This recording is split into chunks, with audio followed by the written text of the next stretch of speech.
Orphazyme, ticker symbol ORPH. It ran up about 1,300% yesterday around 2 o'clock. It started off at $5 yesterday, and right at its peak, it went to about $77, almost a return of 1,300%. Imagine.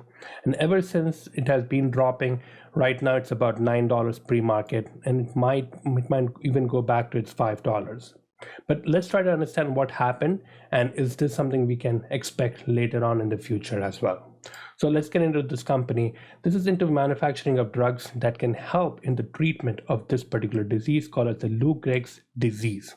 It's an ALS, it's an nervous disorder where some of the nerve cells in our brain breaks down and they are not able to control certain muscles in our body.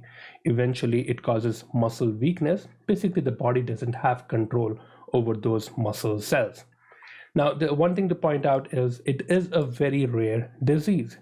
So it has about 20,000 US cases per year, so there's not much of a huge market for it, but again it is a rare, and the cause for this disease is not known yet, so definitely something rare.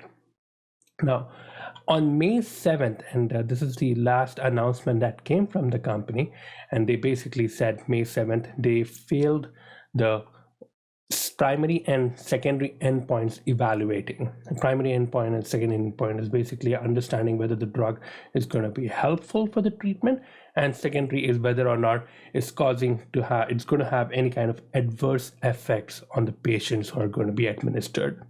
So it failed the pivotal trial. It failed that primary and secondary endpoints. They did not go into much detail about it, and there is going to be another symposium later on in which they are going to be discussing the more holistic approach of the test. Now they're talking about what all failed. So the primary endpoint was to see how well the medication could prevent disease progression as measured by the inclusion body mitosis functional rating scale.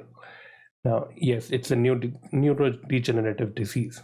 Now, what happened that actually helped the stock to go up? Orphazyme later on came back at around 2-3 o'clock and mentioned that no, they did not have any kind of update. They didn't have anything going on. So there's some other third action which is playing out, or it could be some sort of a rumor from some other angle that came through. So it's nothing to do with Orphazyme, and the company does not indicate anything happened. They did not come out with any news yesterday. So the price action that happened yesterday was probably not related to Orphazyme. But yeah, interesting to look into. Keep an eye. We don't even know how things turn out. With that, take care. Stay safe. Bye-bye.